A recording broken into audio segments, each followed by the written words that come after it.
మన యాక్చువల్ హరే కృష్ణ. ఓం నమో భగవతే వాసుదేవాయ. భగవతే వాసుదేవాయ. ఓం నమో భగవతే భగవతే వాసుదేవాయ. వాసుదేవాయ.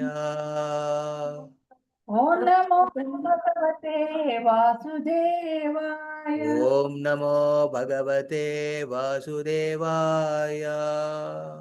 ఓం నమో భగవతే వాసుదేవాయ.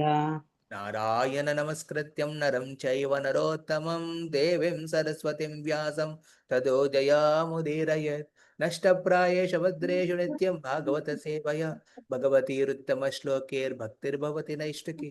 కృష్ణాయ వాసుదేవాయ దేవకీ నందనాయ చ నందగోపకుమారాయ గోవిందాయ నమో నమః. హరే కృష్ణ. ఓం అజ్ఞానతిమిరంధస్య జ్ఞానాంజనశలాకయ చక్షురున్మిళితం యేన తస్మై శ్రీ గురవే నమః. హరే కృష్ణ. సో భాగవతం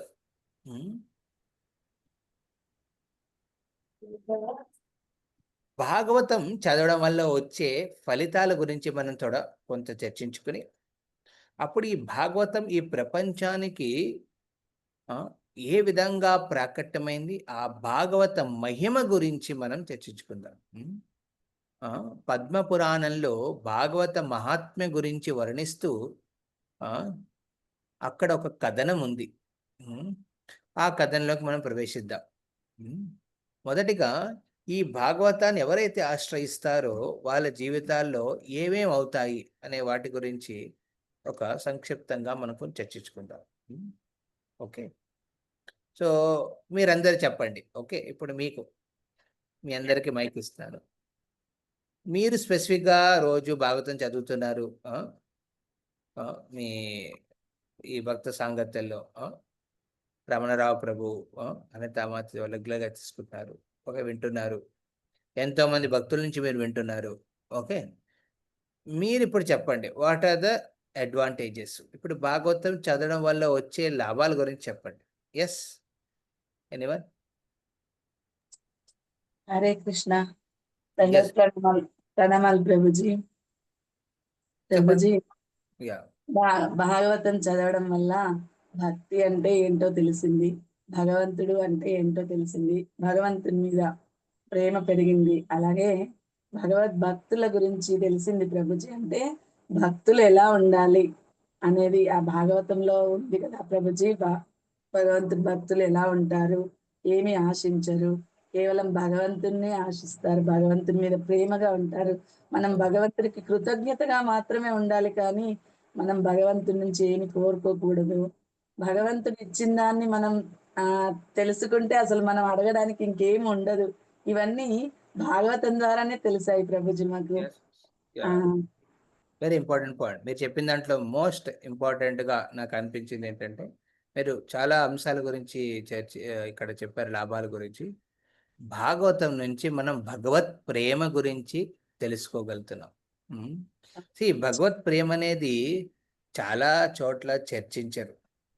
ఎన్ని వేదాలు మీరు పారాయణం చేసినా, ఎన్ని పురాణాలు కూడా మీరు చదివినా, అందులో భగవత్ ప్రేమను ఉద్దేశించి అంశాలు మాత్రం చాలా క్షుప్తంగా ఉంటాయి. అంటే సీక్రెట్గా పెడతారు, రహస్యంగా ఉంటాయి అవి బయటికి. ఎందుకండి? కారణం ఏమిటంటే, భాగవతాన్ని ఆ విధంగా పెట్టడానికి కారణం ఏమిటంటే, భగవంతుడి ప్రేమ అతి దుర్లభమైనది. అది అందరికీ దొరికే అవకాశం ఉంది, కానీ అందరూ దాన్ని గ్రహించరు. గ్రహించిన స్వీకరించే కోరిక ఉండదు. ఎందుకంటే భగవత్ ప్రేమ హృదయంలో ముందు పుట్టాలి. హృదయంలో పుట్టిన తర్వాతే భగవంతుడు కావాలి, ప్రేమించాలనే భావన వస్తుంది. అది ఉత్తమ స్థాయికి చేరుకోవాలి ఆ భక్తి కూడా, ఆ ప్రేమ కూడా. ఇప్పుడు ఏంటి, మన ప్రేమలో కొంచెం స్వార్థం ఉంది.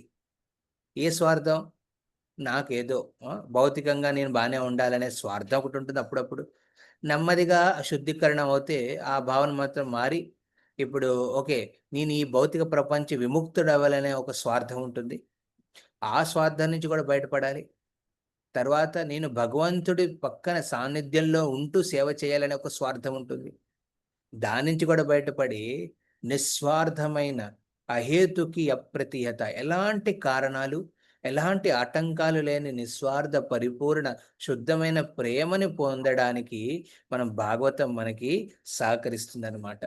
ఆ సో ఇలాంటి స్థాయిలు పెంచుకుంటూ మన భగవత్ ప్రేమని పొందే అవకాశం భాగవతం ద్వారా తెలుసు. అలా ప్రేమ పొందిన వాడు ప్రేమ పొందిన వాడికి కృష్ణుడు ఏమవుతాడండి? మొత్తం సమర్పించుకుంటాడు. భగవంతుడికి భక్తుడు సమర్పించుకోడు. అలాంటి ఉత్తమ భక్తుడికి భగవంతుడే సమర్పించుకుంటాడు తనను తాను. ఆ అందుకే భగవంతుడు ఏరి కోరి కొంతమందికే ఆ ఉత్తమ భక్తిని ప్రసాదిస్తాడనమాట. ఇది మనం సంపాదించుకునే ధనం కాదు, ఇది మనం యాచించుకునే కృప భగవద్భక్తి అనేది. ఇది ఇక్కడ ఉంది, నేను సంపాదిస్తాను, నేను సాధన చేస్తాను, బాగా సాధన చేసి అది తెచ్చుకుంటాను, అలా కుదరదు.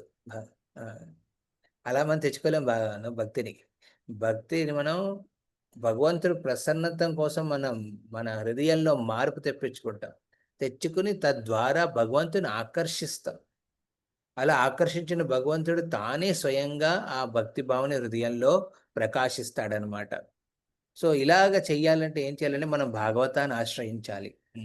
భాగవతం ఆశ్రయించడం వల్ల భగవత్ ప్రేమ అని మనం తెలుసుకుంటాం. అదేవిధంగా దాన్ని మనం స్వీకరించే అర్హతను మనం పొందగలం భాగవతాన్ని ఆశ్రయిస్తే. Very important point. Thank you మాతాజీ. ఇంకెవరైనా? ఎస్, హరే కృష్ణ. హరే కృష్ణ ప్రభుజీ, ధన్యవాద ప్రణామం. ఎస్, రాధిక. భాగవతం చదవడం వల్ల మనసు ఆనందానికి లోనవుతుంది ప్రభుజీ. నిత్యం అంటే అది చదువుతుంటే ఒక రకమైన ఫీలింగ్, అంటే నేను ఎప్పుడూ అది అనుభవించలేదు. ప్రభుజీలు చెప్పేది, మీరు చెప్పేది వినుకుంటూ దాన్ని చదువుతుంటే నేను ఆస్వాదిస్తున్నాను అనే ఫీలింగ్ నాలో ఉంది. ఏంటంటే అంత గొప్ప భగవంతుడే మన కోసం ఎన్నెన్ని చేశాడు అనే విషయాలు తెలుసుకుంటే ఒక్కొక్కరి జీవితంలో అది ఎంత స్ఫూర్తినిస్తుందంటే, మనకు భక్తిలో ఒక్కొక్కరి జీవిత చరిత్రలన్నీ చూస్తుంటే అది ఒక స్ఫూర్తినిస్తుంది ప్రభుజీ. అది నిండుగా అసలు ఒక పూర్తి ఆనందం అనేది భాగవతంతోనే సాధ్యమవుతుంది ప్రభుజీ. హరే కృష్ణ. సో హృదయపూర్వకంగా సంతృప్తి చెందడం ఇది ఒక ఆస్పెక్ట్. ఏ ఆత్మ సుప్రసీదతి, భాగవతంలో ఈ ఒక పాయింట్ 2-3 చోట్ల వచ్చింది భాగవతంలో. ఏ ఆత్మ సుప్రసీదతి.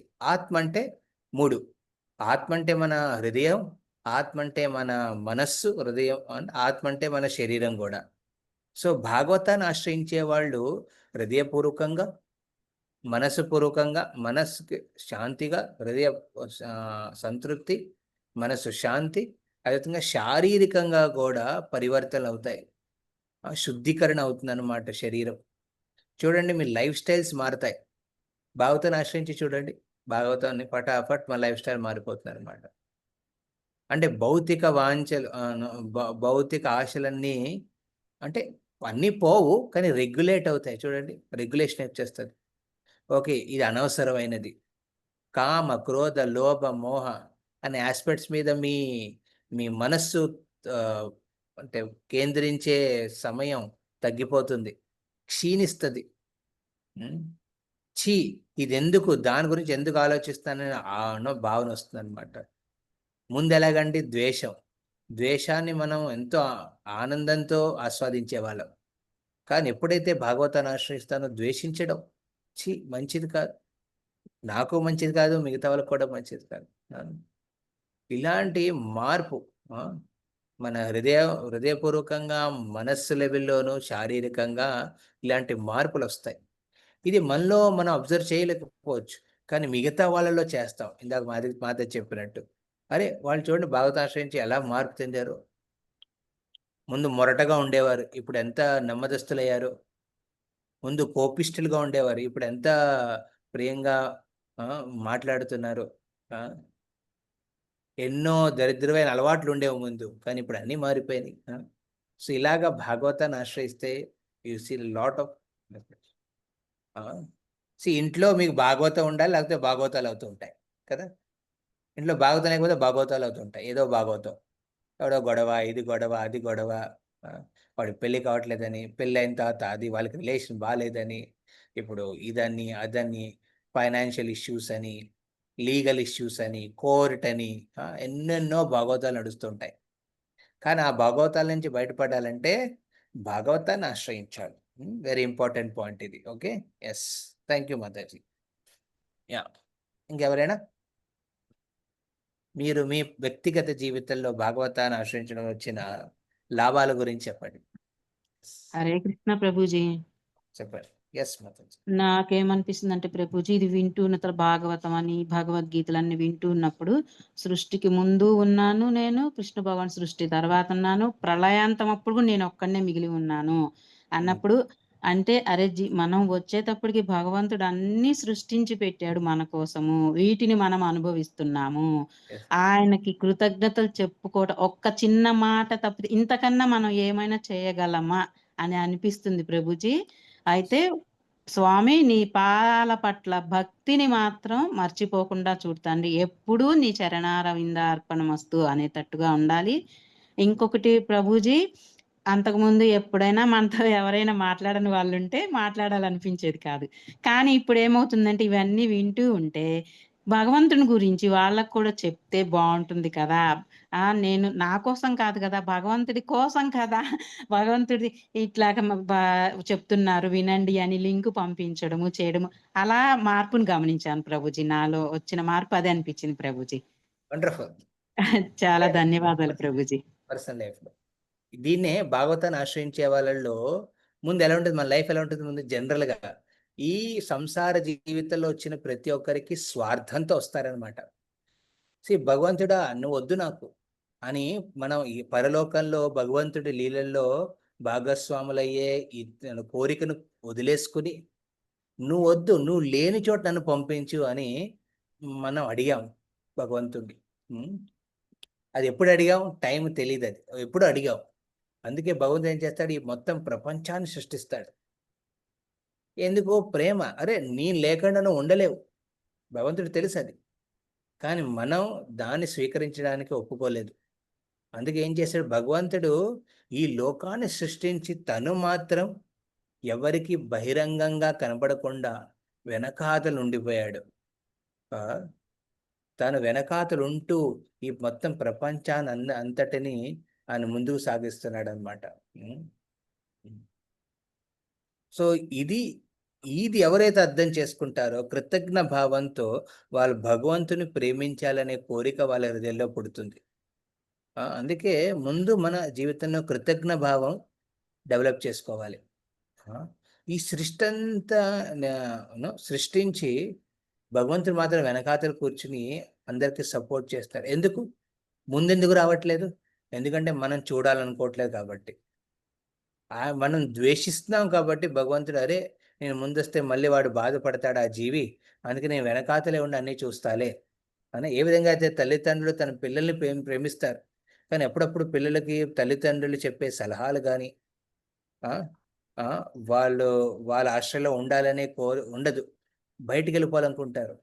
అప్పుడు తల్లిదండ్రులు ఏం చేస్తారు, వాళ్ళ కోసం అన్నీ సమకూర్చి పెడతారు. వాళ్ళు ద్వేషించిన, హేళన చేసిన తల్లిదండ్రులు మాత్రం తమ ప్రేమను మాత్రం వదులుకోరు. అదే విధంగా భగవంతుడు కూడా ఏం చేస్తాడంటే, తన జీవుల మీద తన ప్రేమను మాత్రం ఎప్పుడూ పోగొట్టుకోడు ఆయన. తన అన్ని సమకూరుస్తూ ఈ భౌతిక ప్రపంచంలో తను మాత్రం వెనకాతలు ఉండిపోతాడు. ఇది భగవంతుడు చేసే ఒక అద్భుత, ఇది ఆయన కృప అన్నమాట. ఈ కృపను ఎవరైనా గ్రహిస్తే న్యాచురల్గా వాళ్ళ జీవితంలో భగవంతుడి మీద ప్రేమ కలుగుతుంది. ఈ ప్రేమకు ఒక లక్షణం ఏంటండి? నిస్వార్థం. స్వార్థం అనే ఆస్పెక్ట్ నెమ్మదిగా పోతుంది అనమాట. జనరల్ ఈ ప్రపంచంలో వచ్చే వాళ్ళు ఎలా ఉంటారండి? ఫస్ట్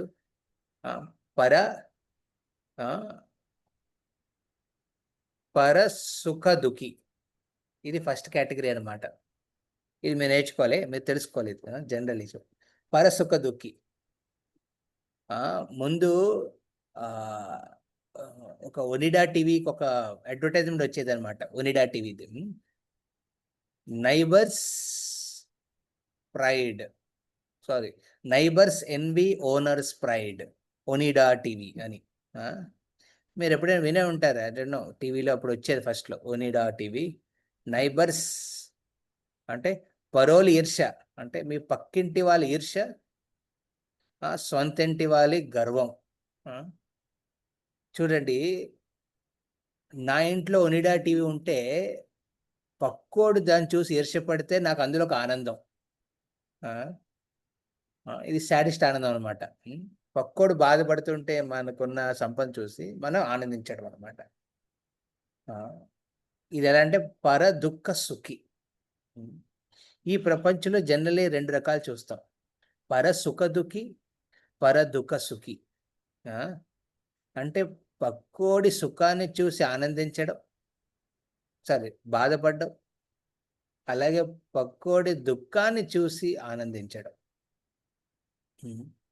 జనరల్గా అన్నీ అలాగే నడుస్తాయి అన్నమాట. ఈ ఈర్ష్య అనే ప్రిన్సిపల్ మీద మొత్తం ప్రపంచం నడుస్తుంది అనమాట. అరే ఆమె దగ్గర 2 BHK ఉందా, నా దగ్గర మాత్రం 1 BHKనే ఉంది. వాళ్ళ దగ్గర ఎన్ని స్థలాలు ఉన్నాయా, పొలాలు ఉన్నాయా, మా దగ్గర ఎంతే ఉన్నాయే. అంటే మీకు ఎంతున్నా మీకున్నది సఫిషియెంటే మీకు, కానీ పక్కోడికి ఎక్కువ ఉందనే బాధతో బాధపడతారు. ఈ 2 కేటగిరీలు జనరల్గా మనం అబ్జర్వ్ చేస్తాం. కానీ ఎప్పుడైతే మనం భాగవతాన్ని ఆశ్రయించి మనం చదువుతామో, మనలో ఉన్న ఈర్ష్య భావం కూడా నెమ్మదిగా పోతుంది. అప్పుడు 3వ లెవెల్కి వస్తాం. ఏంటది? పరసుఖ సుఖి. అంటే మిగతా వాళ్ళు ఆనందిస్తున్నారు తమ జీవితంలో, ఓకే మంచిదే కదా, ఏదో మంచి కర్మ చేశారు, బాగానే ఉండేవండి అనే భావన వస్తుంది.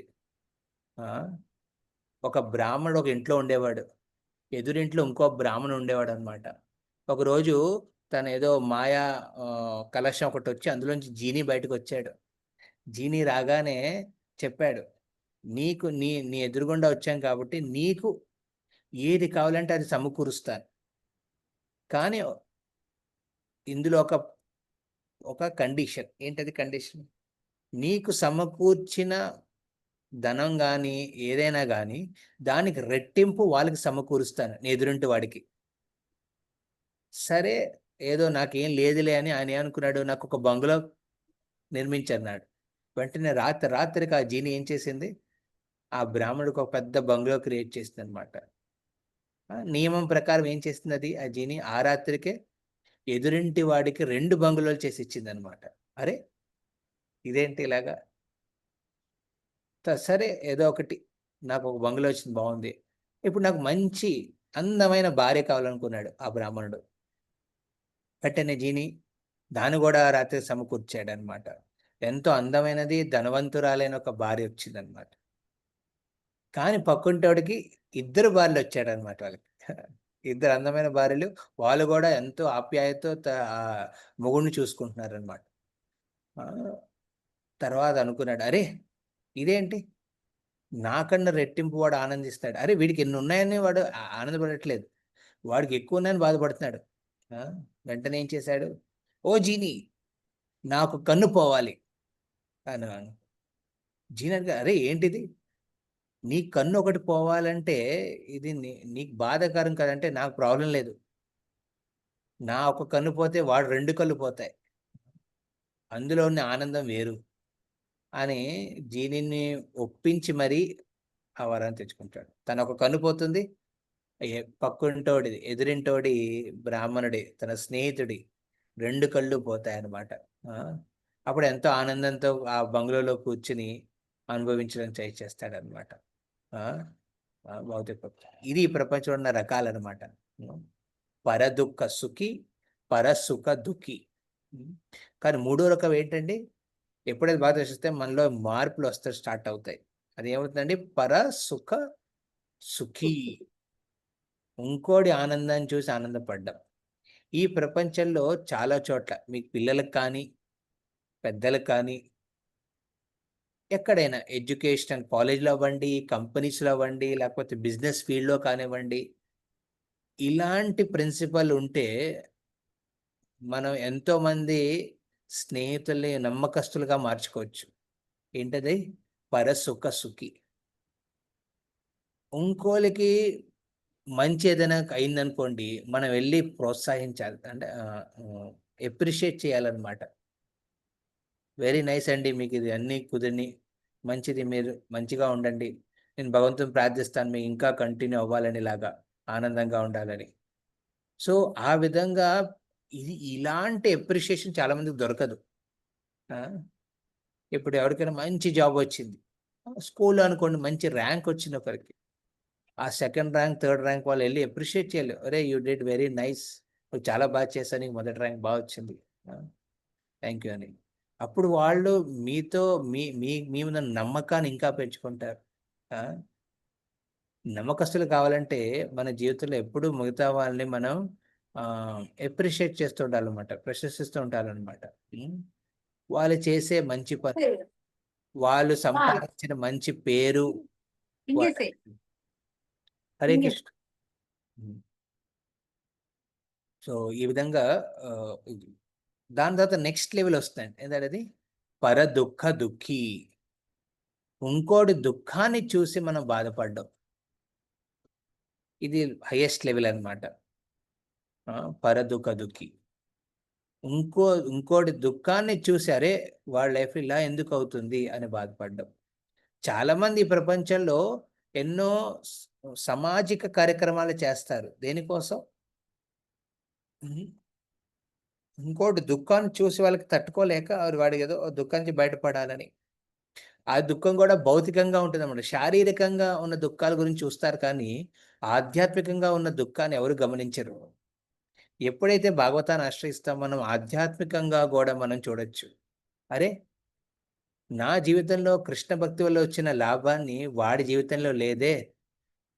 తన జీవితంలో లేదే. ఆ ఆనందాన్ని వాళ్ళకు కూడా పంచాలనే నా కోరికుంది అని భక్తులు ప్రయత్నిస్తారనమాట. సో, ఇది వెరీ ఇంపార్టెంట్. ఇంకోళ్ళ గురించి ఆలోచించడం. అది గూడా వాళ్ళెలా భక్తిలో పురోగతి చేయాలనే ఆలోచన. పరదుఃఖ దుఃఖి. వాళ్ళ బాధ చూస్తూ ప్రహ్లాదుడు అదే కదా అడిగాడు. ఆ! నరసింహస్వామి వచ్చిన తర్వాత అరే! నేను ఆధ్యాత్మిక ప్రపంచానికి వెళ్ళే అవకాశం నాకుందిప్పుడు. కానీ నేను ఇక్కడే ఉండాలనుకుంటున్నాను. ఈ ఈ అసుర రాజ్యంలో ఉంటూ నా ప్రజలందరూ అసురులు కదా! వాళ్ళ మనసును మార్చాలనుకుంటున్నాను. ఈ ప్రపంచంలో ప్రతి జీవి తిరిగి ఆధ్యాత్మిక ప్రపంచానికి చేరుకునేదాకా నేను ఇక్కడే ఉండాలనుకుంటున్నాను అని ప్రహ్లాదుడు కోరుకుంటాడనమాట. భగవంతుడిని. తను వెళ్ళిపోవచ్చు. కానీ తను ఉండిపోతాడని. ఇది ఎవరి కోసం? మిగతా వారి కోసం. ఇదండి భాగవతం ఇచ్చే బెనిఫిట్ అనమాట. మనలో ఎలాంటి మార్పు అంటే ఇంకోళ్ళ దుఃఖం చూసి దుఃఖించడం. వాళ్ళకి ఏదో సహకరించాలనే ఆలోచన. అది కూడా ఆధ్యాత్మికంగా. నాట్ జస్ట్ సామాజికంగా కూడా చెయ్యాలి మనం. ఈ పితృపక్షంలో చాలామంది సేవ చేస్తారు.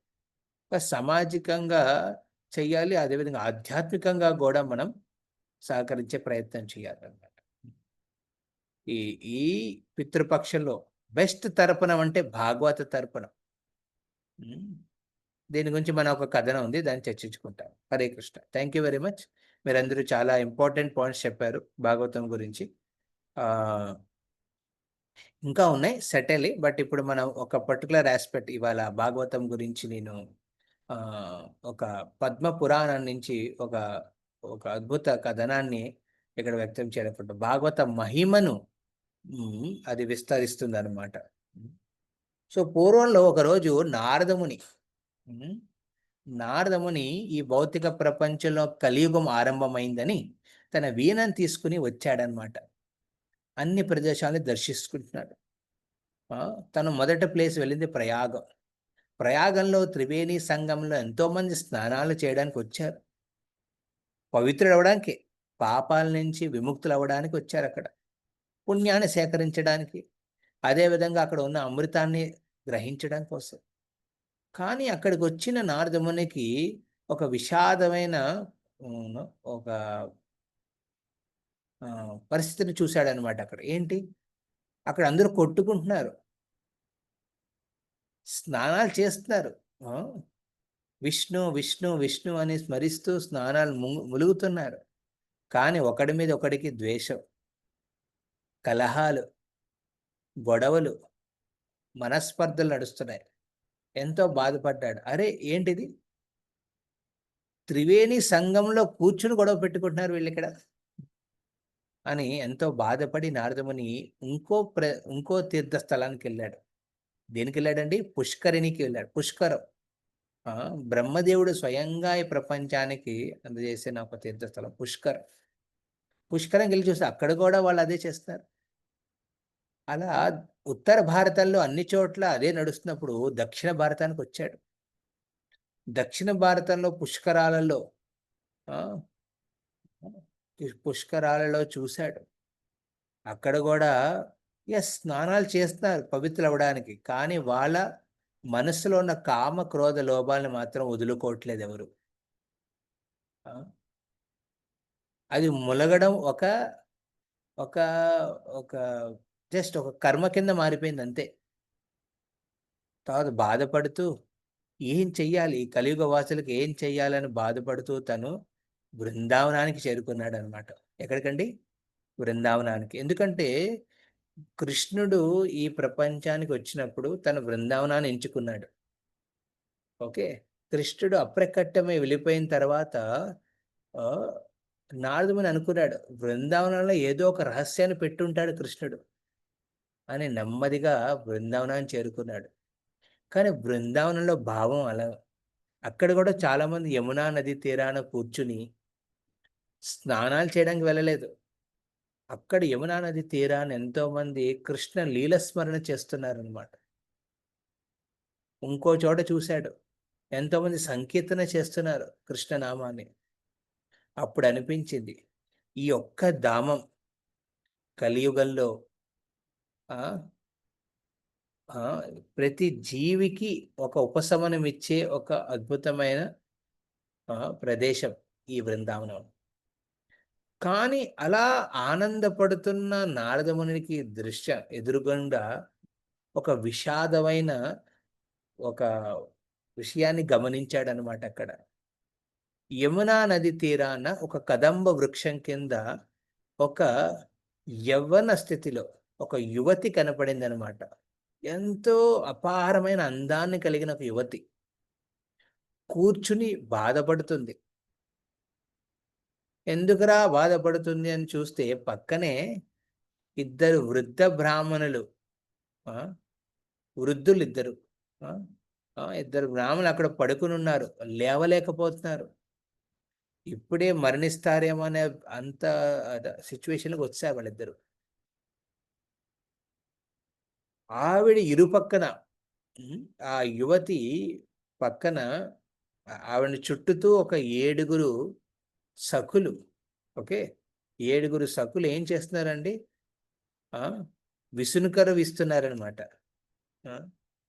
వెంటనే నారదముని ఒక బ్రహ్మచారి. జనరల్లీ ఒక స్త్రీ బాధపడుతుంటే బ్రహ్మచారి అడగకూడదు, ఏమమ్మా ఎందుకు బాధపడుతున్నావు అని. ఎందుకంటే స్త్రీ పురుషుడు ఎలాంటండి?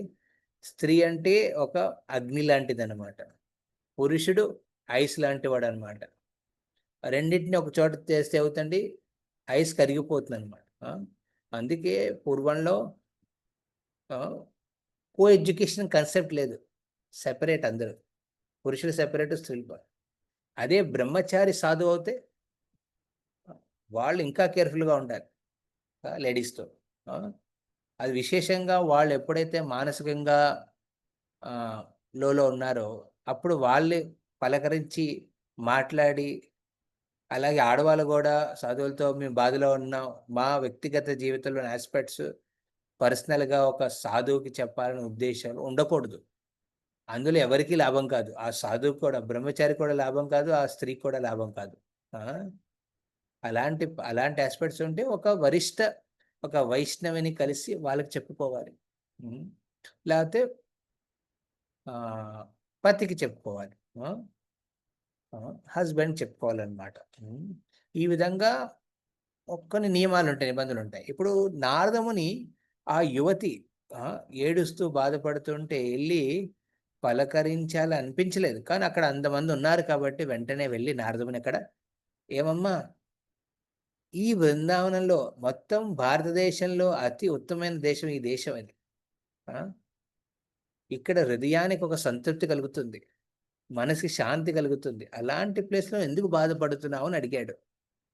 వెంటనే ఆవిడ తిరిగి చూడగానే సాక్షాత్తు నారదమునులు. ఆవిడెంతో భాగ్యంగా దాన్ని గ్రహించి, ఇలాంటి సౌభాగ్యం నాకు ఎక్కడ దొరుకుతుందండి, ఎంతో చింతిస్తూ తిరుగుతుంటే మీరు సాక్షాత్తు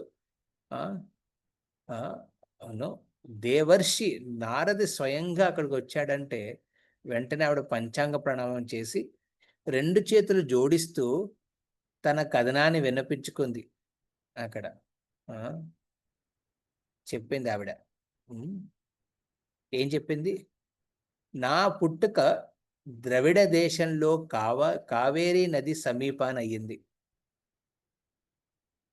తల్లిదండ్రులు ఎవరో నాకు తెలీదు, కానీ యవనా స్థితికి వచ్చిన తర్వాత నా పెళ్ళయ్యి నాకు 2 కుమారులు పుట్టారు. ఆ ద్రవిడ దేశంలోనే నా పోషణ అయింది. ద్రవిడ దేశంలో ఉన్న ప్రతి ఒక్క ఋషి ముని నివాసులందరూ నాకు ఎంతో ప్రేమని ఆప్యాయతని చూపించారు. అలా నెమ్మదిగా ఏమైనాను అక్కడ పెరిగి పెద్దదానయ్యాను. తర్వాత పెళ్ళయి 2 పిల్లలు నాకు. ఈ 2 పిల్లలతో నేను అక్కడి నుంచి పర్యటన చేద్దామనే ఉద్దేశంతో ఆ ద్రవిడ దేశి కావేరి నది నుంచి దాటుకుని నేను కర్ణాటక దేశానికి వచ్చాను. ఎప్పుడైతే కర్ణాటక దేశానికి వచ్చానో అక్కడున్న నివాసులందరూ నా కోసం ఒక పర్వతం మీద ఒక అద్భుతమైన రాజభవనాన్ని నిర్మించారు. అందులో నిర్మించి నాకు నా కొడుకులిద్దరికీ ఎంతో ఉన్నతమైన సప్లై అంటే అన్ని సమకూరుస్తూ ఎంతో ఆనందాన్ని ఇస్తూ నా గుణకీర్తన చేశారు. నన్ను మహారాణిగా చేశారు అక్కడ. నన్నే కాదు, నా 2 కుమారులను కూడా ఒక ఉత్తమ స్థాయిని ఇచ్చి ఎంతో పోషించారు. అక్కడున్న కాలం ఎంతో అద్భుతమైన కాలం ఆ సమయం. తర్వాత నాకు అనిపించింది, అరే ద్రవిడ దేశంలో ఇలాంటి పరిస్థితి ఉంది, కర్ణాటక దేశంలో ఇలాంటి ప్రేమ, ఆప్యాయత, ఉత్సాహం, ప్రోత్సాహం, ఒక పదవి, ఉన్నత స్థాయిని ఇవ్వడం, గౌరవించడం, కీర్తించడం ఇలాంటివి చేశారు కదా. సరే నేను ఇంకా ముందుకు వెళ్తానని అక్కడ కూడా అలాంటి అనుభూతి వస్తుందేమో అనే ఉద్దేశంతో నా 2 కుమారులను తీసుకువెళ్ళి నెమ్మదిగా నేను మహారాష్ట్రలోకి ప్రవేశించాను. ఎక్కడండి? మహారాష్ట్ర. మహారాష్ట్రలో ప్రవేశించిన తర్వాత వెంటనే ఎప్పుడైతే నేను నా కాలు పెట్టానో వెంటనే నన్ను అక్కడున్న కవులు, అక్కడున్న బ్రాహ్మణులు, అక్కడున్న మిగతా వర్ణ ఆశ్రమ వాళ్ళందరూ నన్ను పాలకిలో కూర్చోపెట్టారు. పాలకిలో కూర్చోపెట్టి మొత్తం మహారాష్ట్ర అంతా తిప్పి నా సంకీర్తన చేశారు, గుణకీర్తన చేశారు. కానీ నా కొడుకులు మాత్రం చూసుకోలేదు, వెనకాతలు వదిలేశారు. నా 2 కొడుకులు వెనకాతలు ఉండిపోయారు. వాళ్ళకి పోషణ లేదు, ప్రేమ ఆప్యాయత ఎవరు చూపించలేదు. నెమ్మదిగా ఆ మహారాష్ట్రలో ఉన్నంతకాలం నేను యువతిగానే ఉన్నాను, కానీ నా 2 కొడుకులు మాత్రం నెమ్మదిగా వృద్ధులు అవ్వడం స్టార్ట్ అయ్యారు.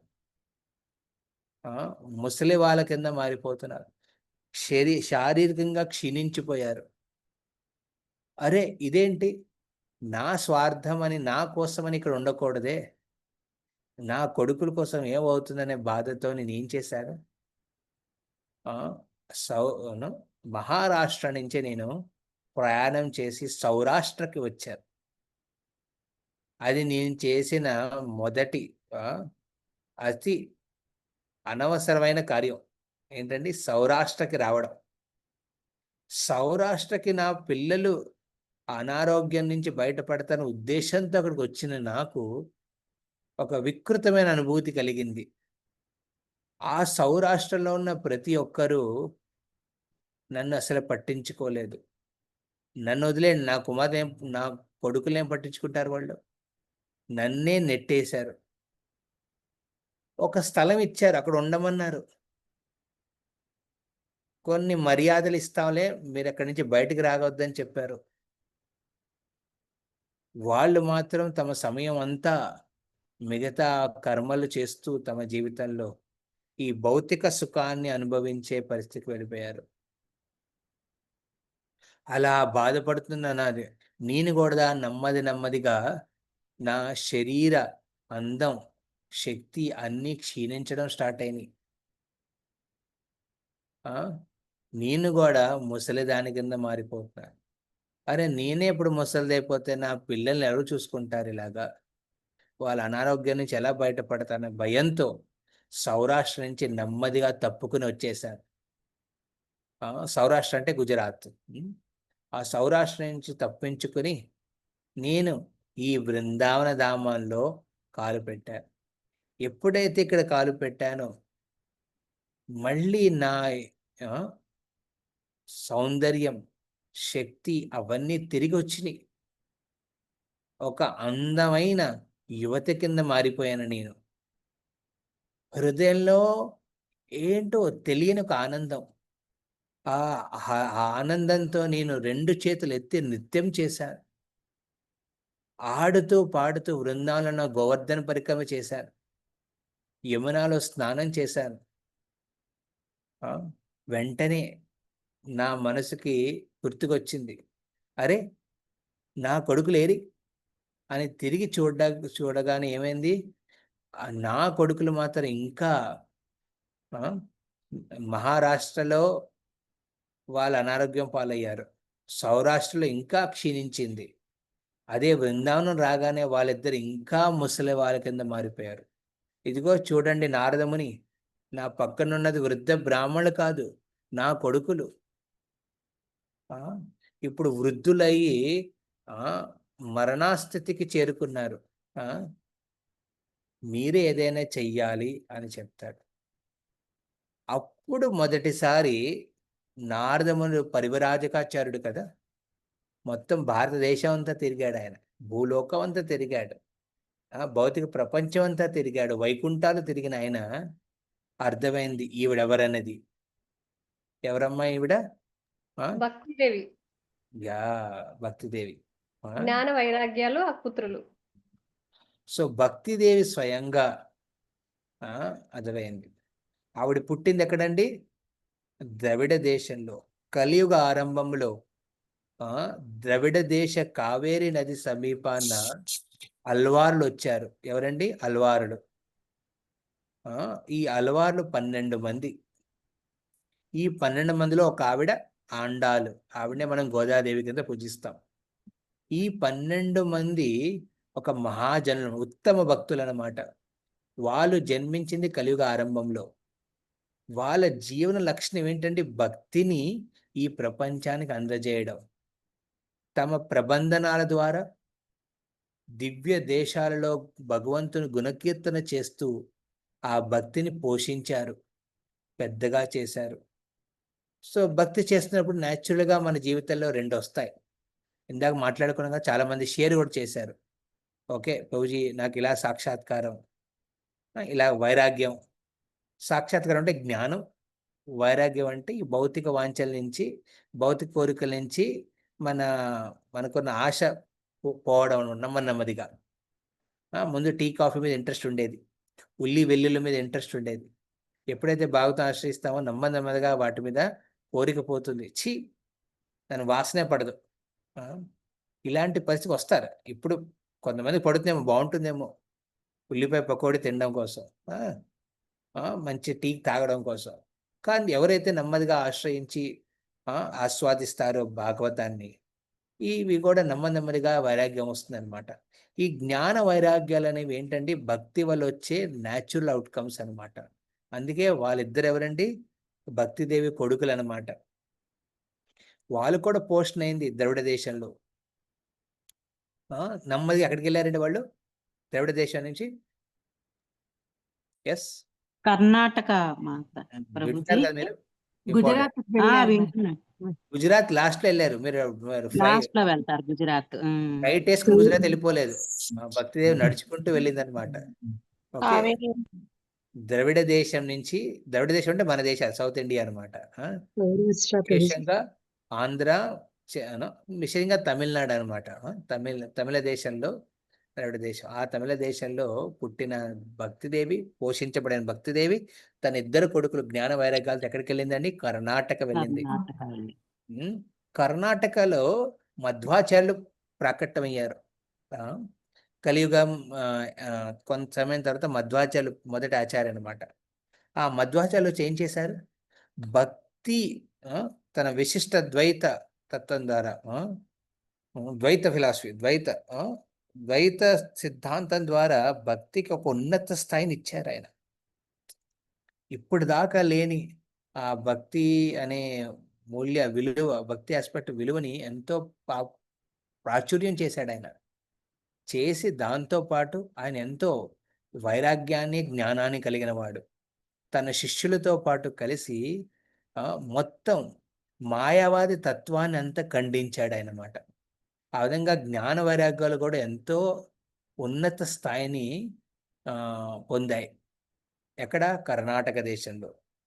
ఆ సమయంలోనే అంటే మధ్వాచార్యులు కొంత సమయం తర్వాత శ్రీమన్ రామానుజాచార్యులు ద్రవిడ దేశంలో వచ్చి, ద్రవిడ దేశంలో పుట్టిన ఈ భక్తి, ఈ అల్వారు ప్రబంధనాల ద్వారా ఏం చేశారు? దానికి ఒక సంస్థ, ఒక సంప్రదాయ రూపాన్ని ధరించారనమాట. ఆయన ఎన్నో విగ్రహాలను స్థాపించారు, ఎన్నో ఉత్సవాల్ని స్థాపించారు, అంటే స్టార్ట్ చేశారు, ఆయన ఆరంభించారు. ఈ విధంగా భక్తికి ఒక గోల్డెన్ టైం అనమాట. అప్పుడు ఎప్పుడైతే మధ్వాచార్యులు ఉన్నారు, ఎప్పుడైతే శ్రీమన్ రామానుజాచార్యులు ఉన్నారు, ఆ విధంగా భక్తి జ్ఞాన వైరాగ్యాలతో పాటు ఎంతో ఆనందాన్ని అనుభవించింది. ఎప్పుడైతే ఆ భక్తిదేవి తన కొడుకులు ఇద్దరిని తీసుకుని నెక్స్ట్ దేశం ఎక్కడికి వెళ్ళిందండి? కర్ణాటక నుంచి చెప్పచ్చా ప్రభుజీ? చెప్పండి. మహారాష్ట్ర ప్రభుజీ. మహారాష్ట్ర. మహారాష్ట్ర చేరుకో. ఏ సమయం అండి? మధ్వాచార్యులు, రామానుజాచార్యులు వచ్చిన తర్వాత కాలం. ఆ కాలంలో ఎవరు వచ్చారండి? తుకారాం, భక్త తుకారాం పాండురంగ సేవ చేస్తూ. అదేవిధంగా కొంతమంది విశేషమైన భక్తులు వచ్చారు ఈ కవుల రూపంలో. వాళ్ళు బ్రాహ్మణులు కాదు, పుట్టింది ఒక కాయస్థ కులం, తక్కువ కులహీనలో పుట్టారు. కానీ వాళ్ళ హృదయంలో ఉన్న భక్తి భావనతో ఏం చేశారు? పాలకిలో భక్తిని మోస్తూ సంకీర్తనలు చేశారు. ఉత్తమమైన భక్తి, అపారమైన భక్తి సంకీర్తన ద్వారా మొత్తం మహారాష్ట్ర అంతా తిరుగుతూ ప్రాచుర్యం చేశారు. కానీ జ్ఞానాన్ని, వైరాగ్యాన్ని పక్కన పెట్టేశారు. జ్ఞానం గురించి ఆలోచించు. జ్ఞానం అంటే శుద్ధ భక్తి అనేది జ్ఞానం, వైరాగ్యం ఉండవు. వాటిని పట్టించుకోలేదు ఆయన, ఈ కవులందరూ. తద్వారా వాళ్ళు ఏమయ్యారు? నెమ్మదిగా ఆ పిల్లలిద్దరూ పోషణ లేక క్షీణిస్తూ అనారోగ్య పాలయ్యి ముసలి వాళ్ళగా కనపడ్డారు. అప్పుడు బాధపడిన భక్తిదేవి ఏం చేసింది?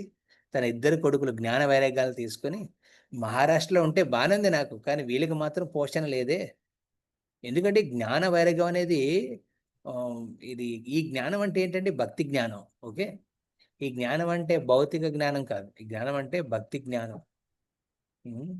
సాక్షాత్కారాలు వస్తాయి కదా హృదయాలు, అలాంటిది అనమాట. అదేవిధంగా వైరాగ్యం అంటే సిర్ఫ్ అంటే ఈ యొక్క ప్రపంచంలో ఉన్న అనాసక్తులు అవడం కాదు.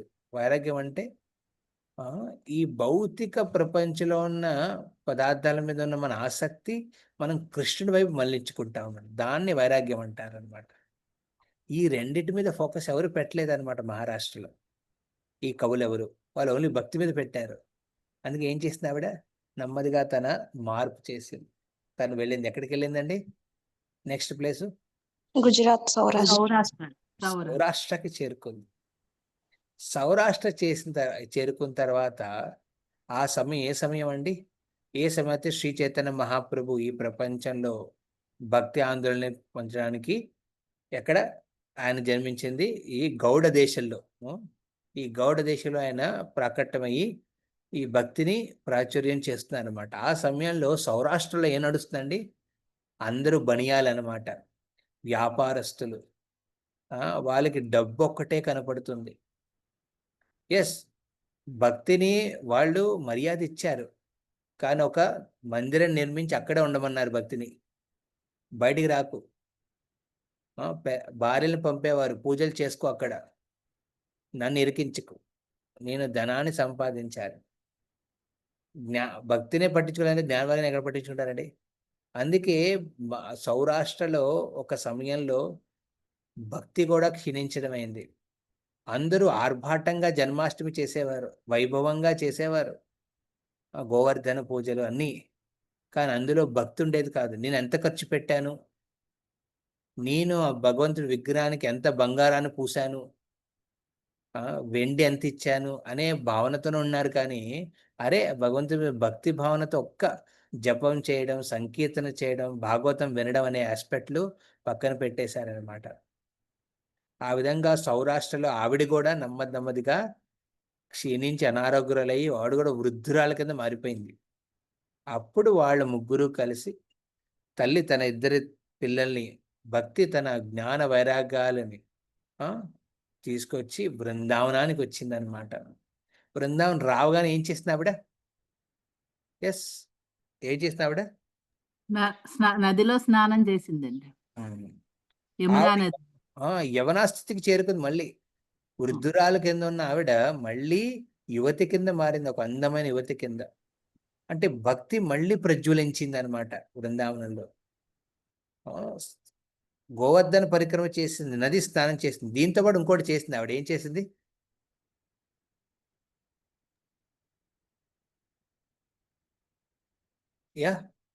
నృత్యం చేశారండి, నృత్యం చేశారు ఆనందంతో. నిత్య కీర్తనలు. ఈ నిత్య కీర్తనలు ఎవరు మనకి ఈ ప్రపంచానికి అందజేసింది? శ్రీ చైతన్య మహాప్రభు.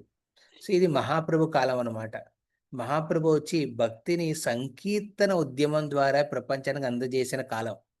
ఆ సమయంలో భక్తి కూడా ఏం చేసేది? నృత్యం చేస్తూ, ఆడుతూ, పాడుతూ, కీర్తిస్తూ భగవంతుణ్ణి మొత్తం తిరిగింది. కానీ ఏం చూసింది ఆవిడ పాపం? తన కొడుకులు మాత్రం అలాగే ముసలి వాళ్ళ కింద ఉండిపోయారు. వాళ్ళు మాత్రం ఎలాంటి సెట్, వాళ్ళ లైఫ్లో ఎలాంటి ఇంప్రూవ్మెంట్ లేదు. అందుకే ఆవిడ అడుగుతుంది నారదముని, ఏమయ్యా స్వామి, ముని, మీరు చెప్పండి ఏం చెయ్యాలి ఇప్పుడు? నా పరిస్థితి ఇంప్రూవ్ అయింది, కానీ నా పిల్లలు మాత్రం అలాగే ఉండిపోయారు, ఏం చెయ్యాలి? అప్పుడు నారదముని భక్తి దేవత అంటాడు, అరే నేనే బాధపడుతుంటే నీవు బాధ చెప్పుకుంటున్నావు, నాకు నేను ఎలా సహకరించగలను అని ఆయనకు తెలిసిన వేదాలు, పురాణాలు. ఎందుకంటే వేదాల్లోనూ, పురాణాల్లోనూ, ఇతిహాసాల్లోనూ, స్మృతి శృతిలోనూ జ్ఞానం గురించి, వైరాగ్యం గురించి చెప్పబడింది. అందుకే ఏం చేశాడు ఆయన? అక్కడ కూర్చుని ఆ భక్తిదేవికి 7 ఏం చేస్తున్నారంటే విసుకను వీస్తున్నారన్నమాట. ఎవరండి ఆ 7? ఈ దేశంలో ఉన్న నదులు అన్నమాట. గంగా, గోదావరి, నర్మదా, సింధు, కావేరి, ఈ మహానదులన్నిటినీ ఒక స్త్రీ రూపాలు ధరించి ఆ భక్తిని ప్రోత్సహిస్తున్నాయి. ఎందుకంటే కలియుగంలో ఈ నదుల్లో ఎంతో మంది పాపులు వెళ్ళి స్నానాలు చేసి ఆ నదులను కూడా అపవిత్రం చేశారు. అలా అపవిత్రమైన నదులు మళ్ళీ పవిత్రం అవ్వాలి కదా. అవేం చేసినాయి? నదులన్నీ వెళ్ళి భక్తిని ఆశ్రయించినాయి. భక్తిదేవికి దాసుల కింద మారినాయి ఆ నదులన్నీ. ఓదారుస్తున్నాయి, ఓ భక్తిదేవి నువ్వు బాధపడకు, జ్ఞాన వైరాగ్యాలు మళ్ళీ వస్తాయి, మళ్ళీ అనాగురించి బయటపడతారనే విషయాన్ని వాళ్ళు చెప్తున్నారు అన్నమాట. సో వాళ్ళందరూ కలిసి ఏం చేశారు? నారదముని ఆదేశం ప్రకారం అక్కడ వేదాల నుంచి పారాయణం చేశారు, పురాణాలు, శ్లోకాలు చదివారు. అలా చదువుతూ చదువుతూ ఉంటే ఏమైందండి, ఈ జ్ఞాన వైరాగులు ఈ ముసలావస్థితిలో ఉన్న వృద్ధ స్థితిలో ఉన్న ఈ ఇద్దరు కుమారులు ఇంకా క్షీణించడం సాగించారు, ఇంకా క్షీణించారు, ఇంకా అనారోగ్యం పొందారనమాట. నాలుగు అర్థం కాదు, అరే ఏంటిది, నేను ఒక ఔషధం ఇస్తున్నాను దీనివల్ల ఇంప్రూవ్ అవ్వాలి, కానీ వాళ్ళు ఇంప్రూవ్ అవ్వట్లేదే. అలా బాధపడి నారదముని స్మరించుకున్నాడు,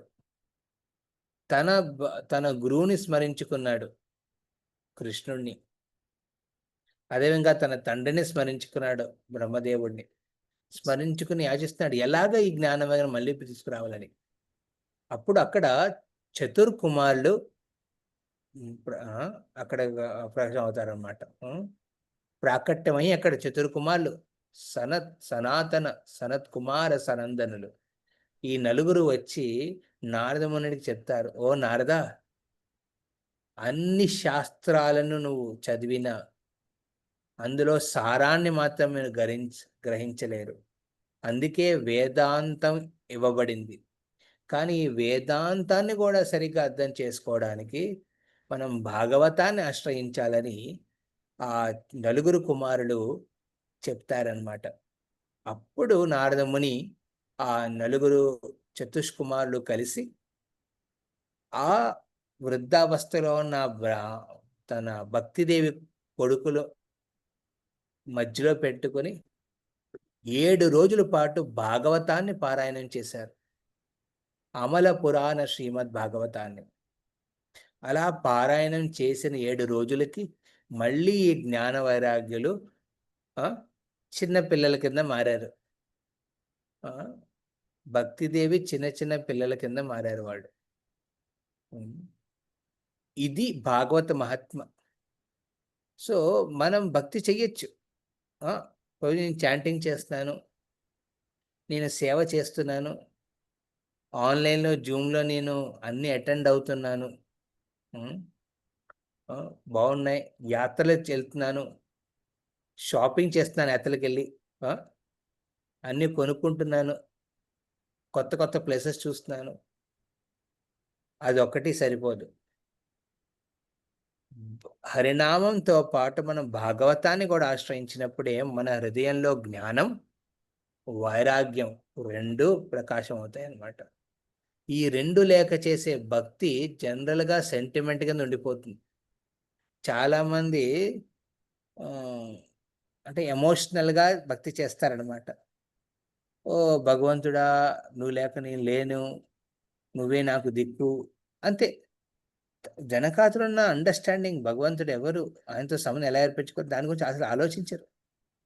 అందుకే ఈ జ్ఞాన వైరాగ్యాల్ని తో పాటు మన భక్తి నిష్టగా మారుతుంది అన్నమాట. ఎవ్వరూ మీ నమ్మకాన్ని ఎవరు చదవలేరు,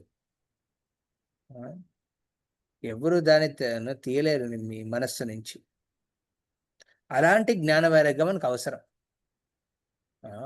మొత్తం బ్రహ్మజ్ఞానం గురించి మాట్లాడట్లేదు, మొత్తం భౌతిక వైరాగ్యం గురించి మాట్లాడట్లేదు. ఏ జ్ఞానం, ఏ వైరాగ్యం అయితే మీ భక్తికి అనుకూలంగా మారుతూ మిమ్మల్ని పురోగతికి దారితీస్తుందో అలాంటి జ్ఞాన వైరాగ్యాలు మాత్రం అవసరం. ఆ జ్ఞాన వర్గాలు ఎక్కడి నుంచి వస్తాయండి? మన భాగవత శ్రవణం ద్వారా. హరే కృష్ణ కృష్ణ కృష్ణ హరే హరే, హరే రామ రామ రామ హరే హరే. కనకరా శ్రీమద్ భాగవతం కి జై. హరే కృష్ణ. సో ఎవరికి ఏదైనా ప్రశ్న ఏమైనా ఉన్నాయా అడుగుదాం కుమారా?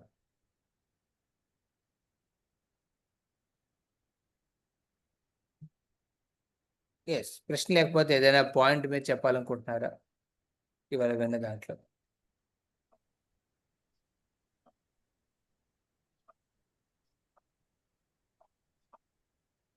ఎస్, హరే కృష్ణ.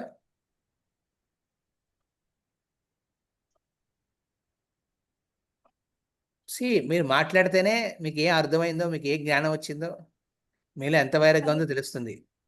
హరే కృష్ణ మాట్లాడాలి. ప్రభుజీ. ఓకే, నాకు ఒకటి అనిపిస్తుంది ప్రభుజీ. ఎవరు మాట్లాడేది? సీతానా లేకపోతే శారదా మాతాజియా? శారదా మాతాజీ ప్రభుజీ.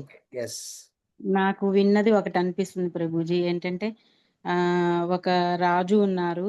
ఆ రాజు వచ్చేసి రాజుకి 3 భార్యలు. ఒక భార్యకి వచ్చేసి అందంగా ఉంటుంది. రెండో భార్య వచ్చేసి తను ఎప్పుడూ తనతో రాదు. అక్కడ ఇంట్లోనే ఉండి చక్కగా అలంకరించుకుంటూ ఉంటుంది. మూడో భార్య వచ్చేసి హ్మ్. తనతో వస్తానంటుంది ఎక్కడికి వెళ్ళినా కూడా అని అనుకుంటాడు. రాజు వచ్చేసి ఒకసారి ఇంకా నాకు ఇక్కడ రాజ్యం మీద అంతా నాకు బాధ్యత అయిపోయింది. నేను ఇలాగా వనవాసానికి వెళ్దాం అనుకుంటున్నాను అని చెప్పేది మొదటి భార్య దగ్గరికి వెళ్ళి నేను ఇలా వెళ్తాను వస్తావా అని అడుగుతారంట ప్రభుజీ. అడిగినప్పుడు తను అంటుందంట, నేను రాను, నేను ఇంత అందంగా రెడీ అవుతూ నేను ఇక్కడ ఉంటున్నాను కదా, అలాంటప్పుడు నేను అట్లా అడవులకి ఎలా వస్తాను అని చెప్పి అంటుందంట. ఆ తర్వాత రెండో భార్య దగ్గరికెళ్ళి అడుగుతాడంట. రెండో భార్య అంటుందంట, నేను అక్కడి దాకా రాలేను కానీ కొంచెం వనం బయట వరకు వస్తాను. అక్కడి నుంచి మీరెళ్ళండి అని అంటాడు. కానీ వీళ్ళిద్దరిని బాగా చూసుకుంటాడు ప్రభుజీ. మూడో భార్యని అసలు సరిగ్గా చూసుకోడు. కానీ తన దగ్గరికెళ్ళి అడుగుతాడంట, "నువ్వొస్తావా నాతోటి" అని చెప్పేసి. అంటే అప్పుడు ఆ మూడో భార్య అంటుందంట, "నేను వస్తాను రాజు" అని అంటాడు. అప్పుడు రాజుకి అర్థమైద్దంట. ఏంటి అనంటే అసలు అందులో ఉన్న అంతరాత్మ ఏంటంటే, మనము తెలుసుకోవాల్సింది ఏంటంటే ప్రభుజీ, ఒకటి ఈ శరీర అందము అనేది ఇక్కడనే వదిలేసి వెళ్ళిపోయేది. ఆ అందాన్ని మొదటి భార్యగా శరీరాన్ని అని చెప్పారు.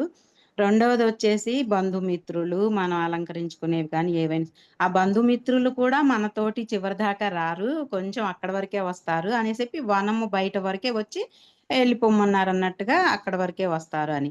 మూడో భార్య వచ్చేసి ప్రభుజీ మనం చేసేటటువంటి నిత్యము అనుసరించేటటువంటి పాప కర్మలు, పుణ్యకర్మలు అవి ఏవైనా సరే మనం చేసుకున్న పాపము, పుణ్యము ఈ 2 అనేవి మనతో వస్తాయని చెప్పేసి మూడో భార్యగా చెప్పారు ప్రభుజీ. అంటే ఈ భగవంతుని ఆధ్యాత్మికంగా ఉంటూ మనము దేనికి ప్రాముఖ్యత ఇవ్వాలి అనేది దాని గురించి నాకనిపించింది ప్రభుజీ. సో ఈ తెలుసు. కథని ఇవాళ మనం చర్చించుకోలే కదా, ఇక్కడ మీరు విన్నది చెప్పారు. ఆ! మీరు ఎక్కడ విన్నారో ఇవాళ చెప్పిన క్లాస్‌లో మీకు దీన్ని ఎలా రిలేట్ చేస్తున్నారు? భక్తి, జ్ఞాన, అంటే మనం వైరాగ్యాలు భక్తి చేసుకోవటం పెంపొందించుకోవటం వల్ల ప్రభు. జ్ఞాన, వైరాగ్యము అన్నది జ్ఞానాన్ని పెంచుకోవచ్చు, వైరాగ్యాన్ని తీసివేసుకోవచ్చు అనేట్లుగా అర్థం చేసుకోవచ్చని అనిపించింది ప్రభుజీ నాకు. Okay. Okay. Good. Bye. Hare Krishna ప్రభుజీ. హరే కృష్ణ. ఇందులో ఒక నాలుగో భార్య ఉంది. ప్రభుజీ. కథలో లేదు. నాలుగో భార్య ఒకటుంది. ఆ నాలుగో భార్య ఏంటంటది? ఆ! మనం చేసిన భక్తి సుకృతి. పరమాత్మ. పరమాత్మతో మనకున్న సంబంధం, ఆ భక్తి భావన, భక్తి సుకృతి అది ఎప్పుడూ మనతో పాటు ఉంటుంది. పుణ్యకర్మలు కూడా ఒక లెవెల్‌లో మన ఈ ప్రపంచంలోనే కట్టిపెట్టి ఉంచుతాయి. మీరు పుణ్యం చేస్తే స్వర్గానికెళ్తారు. అక్కడ అనుభవిస్తారు. మళ్ళీ తిరిగి ఈ భూలోకానికి రావాల్సొస్తది. పాపం చేస్తే నరకానికెళ్తారు. అక్కడ అనుభవిస్తారు. మళ్ళీ తిరిగి ఇక్కడ రావాలి. పుణ్య పాపాలనేవి ఏం చేస్తాయంటే మనల్ని ఈ భౌతిక ప్రపంచానికి కట్టిపెట్టి ఉంచుతాయి. కానీ భక్తి సుకృతి, ఈ భాగవతాన్ని ఆశ్రయించి ఎప్పుడైతే మనం పరమాత్మతో సంబంధాన్ని గట్టిపెట్టుకుంటామో, ఆ నాలుగోది అది మనం ఎల్లప్పుడూ మనతో ఉంటుంది. అదే విధంగా ఎల్లప్పుడూ మనకి ఈ ప్రపంచం నుంచి ఈ భౌతిక ప్రపంచం నుంచి విముక్తి ఇచ్చే అవకాశం అదొక్కటే. అందుకే ముకుంద అంటారు భగవంతుడిని. ఎందుకంటే ముక్తినిచ్చేవాడు ఒక్కడే భగవంతుడు భక్తి ద్వారా. భక్తి లేకుండా ముక్తి సంభవ్ కాదు. ఇది మనం అది గమనించాలి. Hare yes. Okay Prabhuji. Yes. Sitadevi Mataji. అదే చెప్పండి. ఇవాల్టి క్లాస్‌లో మీరు విన్నది మీరు ఏదైనా షేర్ చేయాలనుకుంటున్నారా? యెస్. ఇంకెవరైనా? యెస్. హరే కృష్ణ ప్రభుజీ. రాధికా మాతాజీ. దండవత్తనామాలు ప్రభుజీ. భక్తిదేవి గురించి చాలా గొప్పగా చెప్పారు ప్రభుజీ. ఈ కథ రిలేటెడ్ గా విన్నాను కానీ ఇప్పుడు చాలా క్లారిటీగా విన్నాను ఈసారి కథ. భక్తి సుకృతి అనేది ఎంత అవసరమో మన నిత్య జీవితంలో భక్తిని ఎలా ఆశ్రయించాలి, దానితో జ్ఞాన వైరాగ్యాలు ఎలా పెంపొందించుకోవాలి, మన జీవనంలో ఎలా ముందుకు సాగాలి అనేది చాలా అవగతం అయితే అయింది. కానీ ప్రభుజీ ఏమంటారు, మనలో ఉన్న బ్యాడ్ క్వాలిటీస్ ఎలా తొలగించుకోవాలి అంటే కొన్ని ఉంటాయి. అంటే ఎవరైనా పక్కకు పెట్టామనుకోండి, వారిని వెళ్ళి మాట్లాడాలి అంటే ఒక రకమైన అంటే ఒకరి గురించి చెడుగా అనుకోము కానీ, వారి గురించి ఏమి అనుకోము కానీ, వెళ్ళి మాట్లాడాలంటే ఒక మొహమాటం అనేది అడ్డొస్తూగా ఉంటుంది. దాన్ని కరెక్ట్. ఎలా తీసుకోవాలో అది అనేది చూసుకోవాలి. మనం ప్రాక్టికల్ కూడా ఉండాలి కొన్నప్పుడు. సి మనం ఆధ్యాత్మిక జీవనం చేస్తున్నామంటే మనం ఇంప్రాక్టికల్గా ఉండకూడదు లైఫ్లో. ఇంప్రాక్టికల్ అంటే ఏంటంటే మనం ప్రభుపాద చెప్పేవారు జెంటిల్ మ్యాన్ జెంటిల్ ఉమెన్ అని. Okay, devotee should be like gentle man gentle women. అంటే ఎక్కడ మర్యాద ఇవ్వాలి అక్కడ మర్యాద ఇవ్వాలి మనం. ఓకే, మర్యాద ఇవ్వాల్సిన చోట మీరు మర్యాద ఇవ్వకుండా అవమానిస్తే అది బాధగా ఉంటుంది ఎవరికైనా. కానీ మర్యాద ఇచ్చే సమయం కాలం ఉంటాయి ఒక పరిస్థితులు, దాన్ని బట్టి. మిగతా ప్రతిసారి వెళ్ళి మీరు పలకరించి చేసి మీరు చులకనైపోవచ్చు ఇంకొంచెం ముందు. అది మీరు గమనించాలన్నమాట. మన సంబంధాలు కూడా, మన భక్త సాంగత్యంలో సంబంధాలు కూడా 3 రకాలుగా ఉంటారు డివోటీస్. కొంతమంది మీకన్నా వరిష్ఠులు ఉంటారు, అంటే ఒక ఏజ్లో కాదు భక్తి మార్గంలో వరిష్ఠ వైష్ణవులు ఉంటారు, అంటే సీనియర్ డివోటీస్ అంటారు. ఇంకోళ్ళు ఈక్వల్స్, అంటే మీతోనే పాటు భక్తులకు వచ్చి మీలాగా తిరుగుతున్న వాళ్ళు ఒక రకం. ఇంకోటి మీకన్నా తక్కువ భక్తి చేస్తూ కొంచెం భక్తి. ఇప్పుడు మనకన్నా వరిష్ఠ వాళ్ళతో మనం టైమ్స్ కేటాయించాలి, మనం వినాలి, వాళ్ళ నుంచి అడగాలి వాళ్ళని ప్రశ్నలు. ఆ విధంగా మనం మర్యాద ఇవ్వాలన్నమాట. వాళ్ళ సాంగత్యం తీసుకుంటూ వాళ్ళ నుంచి మనం ప్రశ్నిస్తూ నేర్చుకుంటూ అలా సాంగత్యం తీసుకుంటాం పెద్ద పైన వాళ్ళ. మనతోనే ఈక్వల్స్తో ఏం చేస్తాం మనం?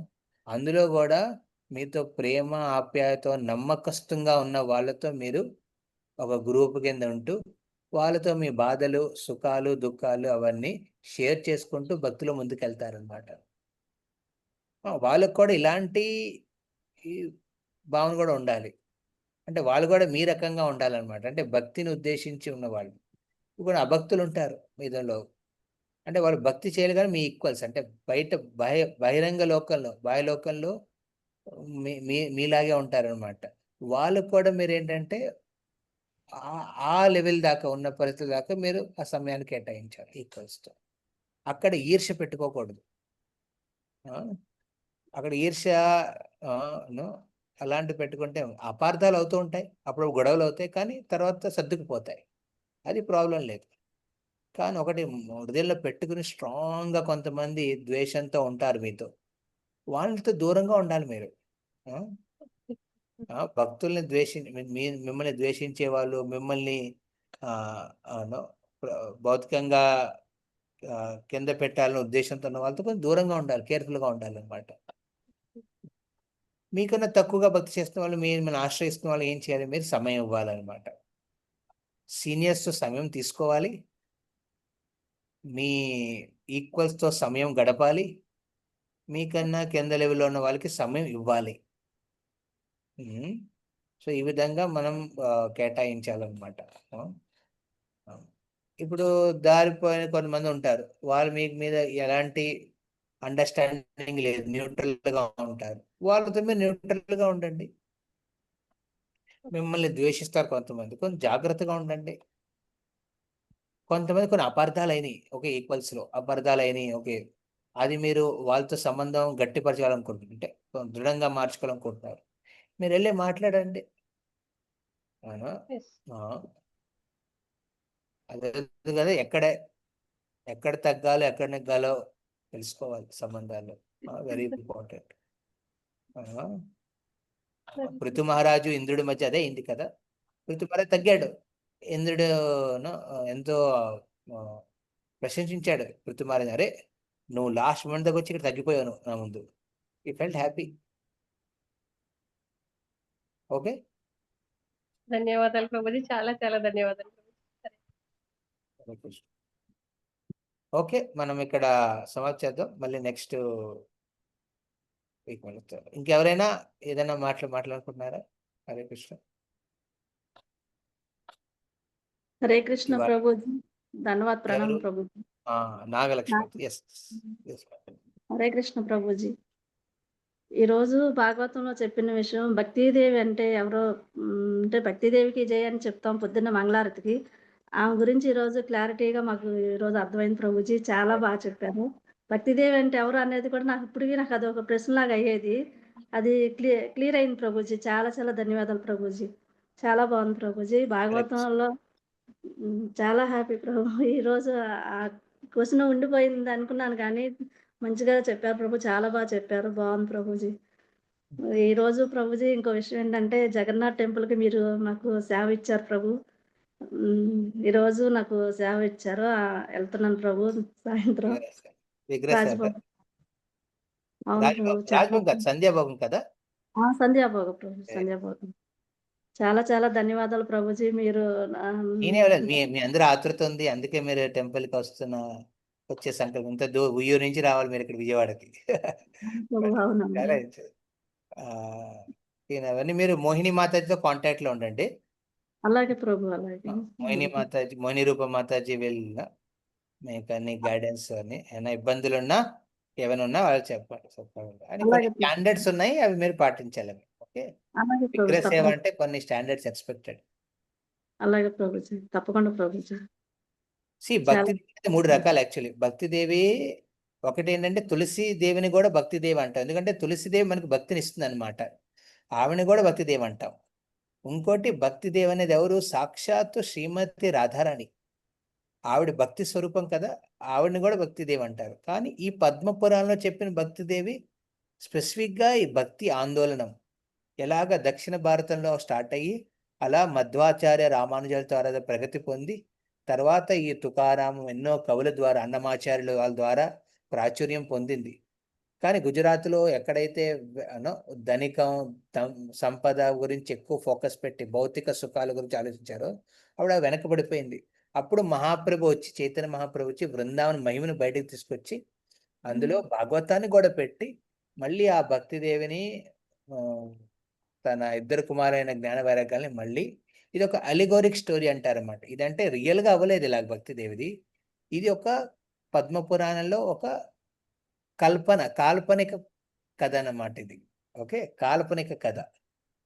అదవుతున్నా అంటే ఇది సత్యమే, కానీ ఎలా అయ్యిందనే చెప్పడం కోసం, భక్తి ఎలాగా ఆందోళన ఎలా పెరిగిందనే ఆస్పెక్ట్ కోసం ఈ కథని వర్ణిస్తారు పద్మపురాణంలో. అప్పుడు భక్తిదేవి ఉంటుంది ఇంకోటి, ఎంతో ఆనందపడుతుంది నారదముని వాళ్ళు భాగవతం చదివిన తర్వాత. అప్పుడు అంటుంది ఆవిడ, నేను ఈ కలియుగంలో ఒక సమయం వస్తుంది, ఆ సమయంలో నేను విదేశాలు దాటుకుని వెళ్తాను. నా కొడుకులతో 2తో కలిసి నేను వెళ్ళను, నన్ను ఎవరో తీసుకెళ్తారు అని చెప్తుంది అక్కడ భక్తిదేవి. అది ఎవరి గురించి చెప్తుందండి ఆవిడ? ఎవరి గురించి చెప్తుంది ఆవిడ? శ్రీల ప్రభుపాదులు తన ఒక చేతిలో జపమాల పట్టుకొని, అంటే భక్తి, ఇంకో చేతిలో భాగవతాన్ని పట్టుకున్నాడు, జ్ఞాన వైరాగ్యాలు ఉన్నాయి అందులో. ఓకే, ఆ రెండిటిని పట్టుకుని ప్రభుపాద్ జలదూత ఎక్కి ఈ భక్తిని తన 2 కొడుకుల్ని విదేశాలు దాటించి అంతరాష్ట్రీయ కృష్ణ భావనాంతర సాంగత్యం ద్వారా మొత్తం ప్రపంచానికి ఈ భక్తిదేవిని ఆవిడ తన యువతి అంటే తన యవ్వనాన్ని పోగొట్టుకోలేదు. ఇప్పుడు కూడా మన అందరి ద్వారా ఎవరైతే భక్తి చేస్తున్నారో వాళ్ళ ద్వారా ఆవిడ యవ్వన స్థితిలోనే ఉంది ఆ భక్తిదేవి. అదే జ్ఞాన వైరాగ్యం కూడా స్ట్రాంగ్ గా ఉంది. హరే కృష్ణ. హరే కృష్ణ ప్రభు. ఇంకోటి ఏంటంటే భక్తిదేవి చెప్పినట్టు బృందావనం వెళ్తే ఎందుకో తెలియదు ప్రభు, అసలు ఆ గాలి పీల్చుకునేందుకు అనిపిస్తుందో, ఆకలిగా ఉండదు, ఎంతో ఉత్సాహం, ఎనర్జీ లెవెల్ అసలు చాలా ఇది వస్తుంది. ఎక్కడి నుంచి వస్తుందో తెలియదు ప్రభు. అది కూడా చెప్పింది, అది కూడా చాలా అనుభవించాం ప్రభు మేమైతే. బృందావనం గోవర్ధన పరిక్రమ కూడా మాతాజీ సపోర్ట్ తో వెళ్ళాను నేను. పద్మావతి మాతాజీ చాలా బాగుంటుందని ఫస్ట్ మాతాజీ చేశారు. తర్వాత నేను చేయలేనేమో అని, నడవలేనేమో మాతాజీ అంటే, కాదు చేస్తాం చాలా బాగుంటుందని మాతాజీ తీసుకెళ్లారు. అసలు నిజంగా ఆ అనుభూతి నేను ఈ జన్మలో తీర్చుకోలేను అన్నది నాకు మాతాజీ వల్ల జరిగింది ప్రభు. చాలా చాలా అనుభూతి అయింది ప్రభు. అది కూడా చాలా బాగుంది ప్రభుజీ. చాలా మంచిగా ఈ రోజు మాత్రం మీరు చెప్పినవన్నీ బృందావనం గుర్తొచ్చింది ప్రభు. అంతా అనుభవించిన ఇదంతా గుర్తొచ్చింది. ఆ యమునా నదిలో స్నానం చేయటం అవన్నీ ఒక ఇదిలాగా చూసినట్టు అయింది ప్రభుజీ. చాలా బాగుంది, బాగా చెప్పారు ప్రభు. ధన్యవాదాలు ప్రభుజీ. హరే కృష్ణ ప్రభు. హరే కృష్ణ. జానకి మాతాజీ మీరు చెయ్యెత్తారు. హరే కృష్ణ ప్రభుజీ. దండవత్ప్రణం ప్రభుజీ. ప్రభుజీ, ఇప్పుడు భక్తిదేవి యవ్వనంగా ఉంది, జ్ఞాన వైరాగ్యాలు వాళ్ళ పుత్రులు ముసలి వాళ్ళు అయిపోయారు అని చెప్పారు కదా ప్రభుజీ. అంటే ఇప్పుడు మామూలుగా జ్ఞానం అంటే భగవంతుడి గురించి తెలుసుకోవడం, మనం ఏంటి అనేది తెలుసుకోవడం, అది జ్ఞానం. అప్పుడు Yes. జ్ఞానం లేకుండా భక్తి రాదు కదా ప్రభుజీ. Yes, అప్పుడు yes. భక్తి లేకుండా వైరాగ్యం కూడా రాదు. ఈ మూడు ఒకదానికొకటి లింక్ కదా ప్రభుజీ. కాదు, యూ హావ్ టు అండర్స్టాండ్. మనం సి భక్తి జ్ఞాన వైరాగ్యం అనేవి జ్ఞాన యోగ వేరు, భక్తి జ్ఞానం వేరు. ఓకే, అర్థం చేసుకో. జ్ఞాన యోగ అంటే ఏంటి? ఎవరైతే వేదాలు పురాణాలని ఆశ్రయించి అందులో ఉన్న జ్ఞానం ద్వారా భగవంతుణ్ణి చేరాలనుకునే ప్రయత్నం చేసేవాళ్ళు జ్ఞానయోగులు. అది జ్ఞాన మార్గం. అలాగే కొంతమంది ఏం చేస్తారు? ధ్యాన మార్గం తీసుకుంటారు. ధ్యాన మార్గంలో వాళ్ళు యమ నియమ ప్రణయమ ఇవన్నీ చేసి ఏం చేస్తారు? వైరాగ్యాన్ని తెచ్చుకుంటారు. శారీరకంగా మానసికంగా ఈ ప్రపంచంతో ఎలాంటి సంబంధం పెట్టుకోరు. వాళ్ళు ధ్యానంలో కూర్చుని ఎన్నో ఏళ్ల పాటు కూర్చుని భగవంతుడు పరమాత్మని ధ్యానిస్తూ వాళ్ళు భగవంతుని పొందాలనే ప్రయత్నం చేస్తారు. వాళ్ళు ధ్యాన యోగులు. ఓకే, ఈ యోగులు అంటారు వాళ్ళు బేసికలీ, జ్ఞానులు యోగులు. వీళ్ళు ఈ జ్ఞానులు యోగులు వాళ్ళ జీవితంలో ఉన్న జ్ఞానం వైరాగ్యం ఉన్నాయి వాటికి. కానీ ఇక్కడ మాట్లాడుతున్న భక్తి ఈ కొడుకులు ఇద్దరు వీళ్ళు వేరు. వీళ్ళు ఎవరైతే భక్తిని ఆశ్రయించిన వాళ్ళు. ఓకే, మొట్టమొదటిగా భక్తిని ఆశ్రయించాలి. భక్తిని ఆశ్రయించి భక్తి భావనతో మనం భక్తి చేస్తే, సేవలు చేస్తే భగవంతుడు హృదయంలో పరమాత్మ రూపంలో ఉన్నాడు కదా. ఆయన ఏం చేస్తాడు? భగవద్గీత చెప్పినట్టు జ్ఞానం అపోహనం చ, ఆయన హృదయంలో ఉంటూ మనకు కావాల్సిన జ్ఞానాన్ని మీకు ఇస్తాడనమాట. అంటే ఏ జ్ఞానం? నేనెవరు? మనం వింటున్నాం, ప్రభుపాద పుస్తకం చదివి వింటున్నాం, నేను ఈ శరీరం కాదు ఆత్మ అని. కానీ ఆ సాక్షాత్కారం మనకుందా? నేను భగవంతుడు నిత్య సేవకుడిని, ఆ సాక్షాత్కారం మనకుందా? అవన్నీ ఎలా వస్తాయంటే ఈ జ్ఞానం వచ్చింది. ఈ జ్ఞానం అనేది భక్తి జ్ఞానంలో పాటు అనమాట. ఈ జ్ఞానంతో పాటు మనం ఎప్పుడైతే సేవ చేస్తామో ఈ సాక్షాత్కారంగా మారుతుంది అనమాట ఆ జ్ఞానం. అప్పుడు న్యాచురల్గా ఈ భౌతిక ప్రపంచంలో వైరాగ్యం కలుగుతుంది అనమాట. చైతన్య మహాప్రభు భక్తగణ వైరాగ్య ప్రధాన. చైతన్య మహాప్రభు భక్తగణలో ఎప్పుడు వైరాగ్యంతో ఉంటారు. అంటే వైరాగ్యం అంటే ఈ భౌతిక కోరికలు అనేవి ఆస్పెక్ట్ ఉండవు వాళ్ళకి. వాళ్ళకి ఒకే కోరిక ఉంటుంది. ఏంటది? కృష్ణుణ్ణి గుణకీర్తన చేయాలని. దానికోసం ఎంత ఆర్భాటమైన చేయడానికి వాళ్ళు తయారవుతారనమాట. ఇప్పుడు మేము విజయవాడలో ఒక వైభవమైన మందిరం చేయాలనే ఉద్దేశంతో ఉంటున్నాం. వాళ్ళని మాట్లాడుతున్నాం. ఉండొచ్చు, వైరాగ్యుల కింద మేము ఇక్కడ కూర్చుని మామూలుగా మా జపం చేసుకుని కూర్చోవచ్చు. కానీ ప్రభుపాద అలా కూర్చుని ఇవ్వలేదు కదా.